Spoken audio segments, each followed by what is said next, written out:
Monsieur, bonjour et ravi de vous retrouver à ce flash de 10 heures sur la télévision du Burkina. Les agents du ministère de l'économie, des finances et du développement sont en grève et le secteur privé en paye les pots cassés. Une grève qui dure depuis plus d'un mois et qui paralyse quasiment le circuit de la dépense publique et celui de la passation des marchés publics. À cela s'ajoutent des centaines de factures en souffrance. Alors les chefs d'entreprise montent au créneau et à travers cette conférence de presse, ils interpellent le gouvernement à se pencher sur leur situation et les grévistes à revoir leurs copies. La conférence est animée par ces acteurs du secteur privé qui se sont constitués spontanément autour du groupe d'action spontanée des chefs d'entreprise. La LONABé, la Loterie nationale du Burkina, vole au secours des étudiants des universités publiques.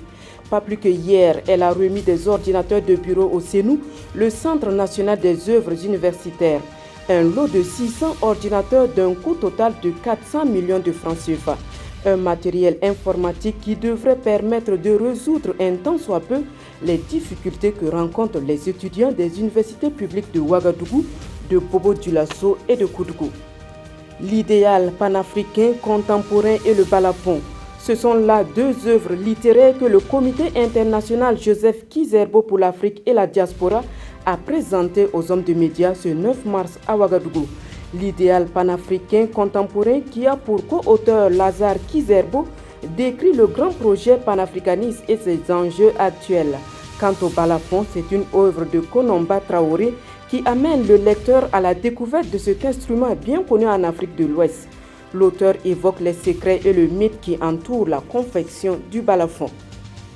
Ça n'est fini pour le 25e FESPACO et déjà, les membres du jury du prix spécial de l'Assemblée nationale à cette biennale du cinéma africain dressent le bilan. Un bilan jugé satisfaisant car c'est la première fois que l'Assemblée nationale décerne un prix spécial au FESPACO. Un prix d'une valeur de 7 millions de francs CFA qui a été attribué au réalisateur béninois Sylvestre Amonsou pour son long métrage « L'orage africain, un continent sous influence ». À travers ce prix, l'Assemblée nationale entend promouvoir et défendre les valeurs démocratiques et les libertés des peuples. Hors de chez nous, l'Organisation des Nations Unies condamne les autorités du Sud-Soudan. Selon le représentant de l'ONU, les dirigeants sud-soudanais n'assument pas leurs responsabilités face à leur peuple. Ils brillent par leur absence alors que le pays est confronté à la famine. Dans la plus jeune nation du monde, le représentant de l'ONU note aussi des combats entre des groupes ethniques. Aussi, dans un rapport publié ce lundi, la Commission des droits de l'homme des Nations Unies exprime sa préoccupation face à une recrudescence des violences des droits de l'homme ces derniers mois dans le pays. Un rapport dans lequel l'équipe a de nouveau averti un risque de nettoyage ethnique plane sur le Soudan du Sud. Voilà qui met fin à ce flash. Merci de l'avoir suivi.